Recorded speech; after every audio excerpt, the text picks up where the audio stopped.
présidentielle, je ne parle que de tout ça, qui fait l'unanimité aujourd'hui pour défendre la cause du président Gbagbo, sans oublier M. Manga François. C'est un stratège, quelqu'un de très méticuleux et qui maîtrise le domaine des renseignements.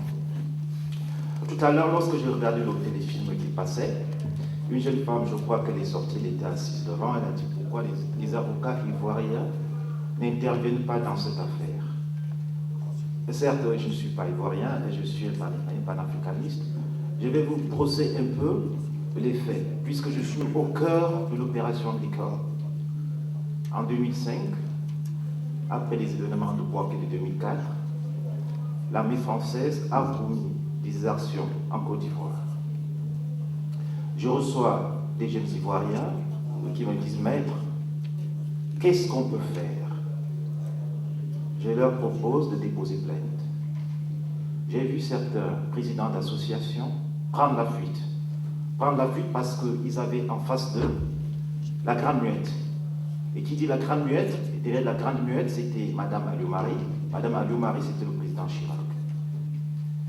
Effectivement, une plainte a été déposée contre le général Poncé pour avoir tué le jeune Maé d'une façon barbare. Je ne sais pas si certains d'entre vous connaissent l'histoire de ce jeune qu'on a tiré dessus avec plus de 64 balles, qu'on a envoyé des hélicoptères pour le chercher, alors que c'était tout simplement un innocent. Un innocent, pourquoi? Parce qu'il était d'obédience du président Gbagbo. Lorsque les rebelles du côté de Mans, puisque la Côte d'Ivoire est divisée en deux, lorsque les rebelles venaient commettre les razzias dans la région du côté de Bangolo, les jeunes de cette région ont créé ce qu'on appelle l'autodéfense. Et ils ont montré de toutes les couleurs aux rebelles. Et Maé était un bon guerrier, et pour limiter l'action de ces jeunes de l'autodéfense, il fallait éliminer ces jeunes Maé. Et on a porté le masque de coupeur de route à Maé. Maé n'a jamais été un coupeur de route. Avec la thématique d'aujourd'hui, je crois que j'entre dans l'action, puisque tous les médias français disaient que Maé était un coupeur de route. Donc on a tué Maé parce que c'était un coupeur de route. J'ai pris ma plume, j'ai d'abord écrit à M. Patrick de Cariolis, qui à l'époque était directeur de France Télévisions, pour dire: monsieur, si vous continuez, la présomption innocente existe. Si vous continuez, je vais porter plainte contre vos différentes chaînes. Et quelques semaines après, Patrick de Cariolis a envoyé les médias dans mon cabinet, en l'occurrence France 3, France 2, pour venir m'interviewer. Et j'ai essayé de réhabiliter mon client. Mais ils croyaient me piéger, ils croyaient que je faisais le coup de manche. Les avocats, je leur ai dit: j'ai les preuves que Maé n'a jamais été coupeur de route.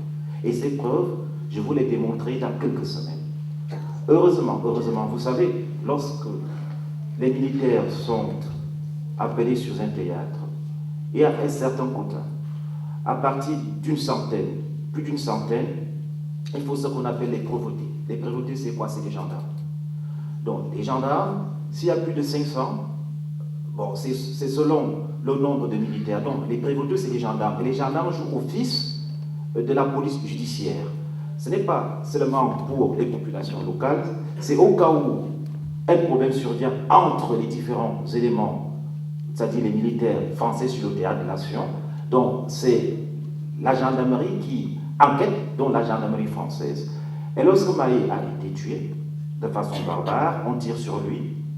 Et après quelques temps, vers 17h, on tire sur lui vers 10h du matin. Il se rend au marché, accompagné d'Edith, l'une de ses concubines. Ils allaient acheter du poisson. La voiture militaire, les chars militaires se sont arrêtés. Déjà, je vous dis, peut-être vous avez des grands-parents qui ont fait la Seconde Guerre mondiale. Lorsque les militaires, ce n'est pas parce que vous les voyez ici en France, lorsqu'ils sont en Côte d'Ivoire, ils sont en terrain conquis. Ils sont en terrain conquis. Ils marchent et ils circulent à vive allure. C'est des tout-puissants. Ils font du n'importe quoi. Ils se sont arrêtés, ils sont partis, ils sont revenus, ils ont interpellé Maé qui a été tué. Ils lui ont dit: c'est vous qui commettez les actions. Le jeune a dit: mais c'est pas moi. Et comme ça se passe dans la région, c'est-à-dire lorsque les militaires vous prennent, vous disparaissez totalement. Le jeune, sachant le sort qui lui était réservé, a pris la fuite. Pas même les types de sommation. On a commencé à arroser avec les Kalachnikov. Le général Poncé, que vous avez vu tout à l'heure, a envoyé deux hélicos pour aller chercher mon client. On ne l'a pas trouvé. Et vers 17h, on l'a retrouvé posé sur la rue, soi-disant que c'est un cultivateur qui l'a ramassé, qui est venu le poser sur la rue. Mais c'était totalement faux. Totalement faux. On conduit donc mon client d'abord à Bangolo, et c'est de là où il y a l'embrouille entre le colonel Burgo et le général Poncé. Le général Poncé parle de façon sibylline de ramener Maé à Ban, mort. Le colonel qui suit effectivement que l'ordre vient que le jeune doit mourir, il donne l'ordre à son subalterne, c'est-à-dire le sergent-chef, qui lui exécute la passe de zone en enfilant un papier, un sac plastique sur la tête de mon client en l'étouffant de façon barbare. On amène donc mon client, on l'amène donc à Mans. Arrivé à Mans, le colonel vient, il salue le sergent qui a fait la passe de zone en lui disant, en le récompensant, qu'il a bien fait son boulot. Il informe le général Poncé, et le général Poncé lui demande qui est au courant de cette affaire. Bref, circoncision cette affaire entre ceux qui étaient dans le VBL, c'est-à-dire véhicules légers blindés, c'est-à-dire les petits véhicules, et vous qui avez posé l'acte. Malheureusement, parce que lorsqu'il y a mort d'homme, ça ne se cache pas. Ça ne se cache pas. Et pour récompenser ceux qui opposaient l'acte, le général Poncé a demandé qu'il soit décoré. Et je me pose la question, vous savez, lorsque vous voyez les généraux, et surtout lorsqu'il est parti de Côte d'Ivoire, il n'était pas général de corps d'armée, il était un simple général. Donc, arrivé ici, il a été décoré, il a eu 5 étoiles. Mais vous voyez des gens qui portent des galons, vous voyez des gens qui portent des médailles, vous croyez que c'est la bravoure, alors que c'est la pure lâcheté, comme dit monsieur Toussaint.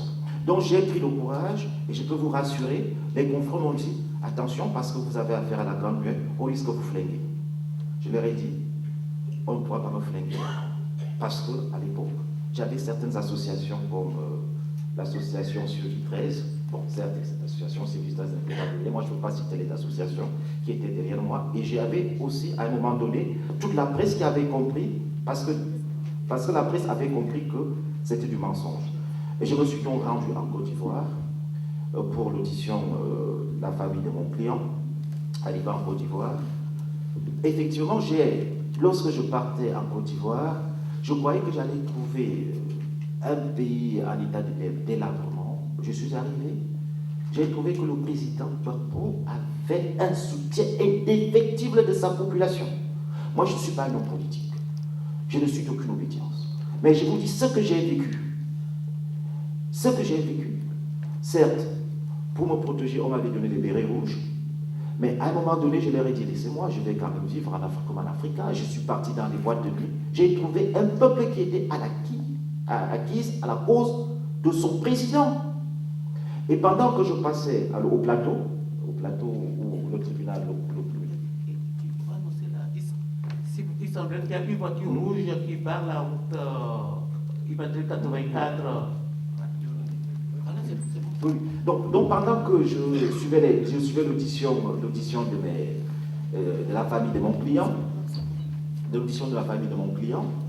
un juge est venu me dire, maître, est-ce que je peux vous demander un service? Je suis à votre disposition. Il me dit, j'ai une famille qui se retrouve à l'extérieur, qui déplore aussi la mort d'un jeune qui a été tué de façon aussi dramatique par les soldats de la Licorne.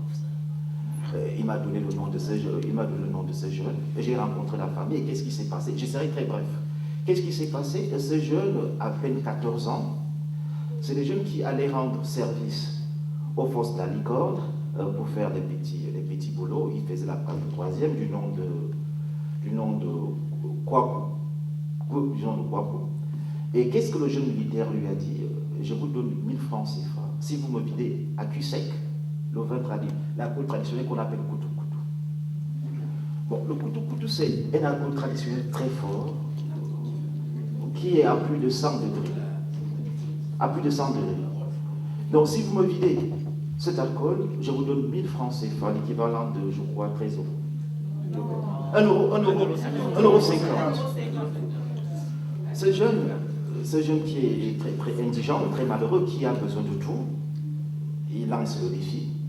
À peine il vide la bouteille, qu'il tombe en coma éthylique. Et le jeune rend là. Je suis rentré en France avec cette affaire. Également, j'ai saisi le tribunal aux armées. Madame Abioumari a osé dire que les parents veulent prendre l'indemnisation. Le procureur de l'époque, qui a voulu étouffer l'affaire, et finalement, l'affaire est en cours au tribunal aux armées. Donc, la première bataille a été gagnée parce que les militaires, le colonel et puis les autres ont été renvoyés aux assises. Ça, c'est une première bataille. Ils ont été renvoyés aux assises pour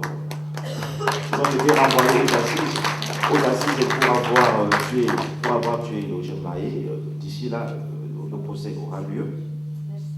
Pour le jeune, l'enquête a été ouverte et le juge d'instruction à l'époque avait fixé une caution très très élevée. J'avais saisi la chambre d'instruction. La chambre d'instruction a revu à la baisse la caution pour le jeune a revu à la baisse, dont l'affaire suit également son cours. Alors je sais, en justice, nous ferons le nécessaire, nous ferons le maximum pour que cela cesse, pour qu'il n'y ait plus autant de meurtres. Nous allons essuyer vos larmes.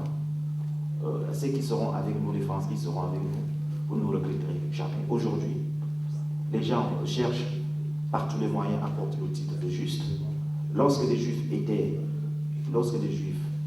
étaient martyrisés dans ce pays, certains ont eu le courage de les cacher. Aujourd'hui, ces personnes, on les cherche parce qu'ils ont le titre de juste. Ceux qui nous suivront, l'histoire le retiendra. Vous aurez peut-être un titre plus que celui de juste. Merci.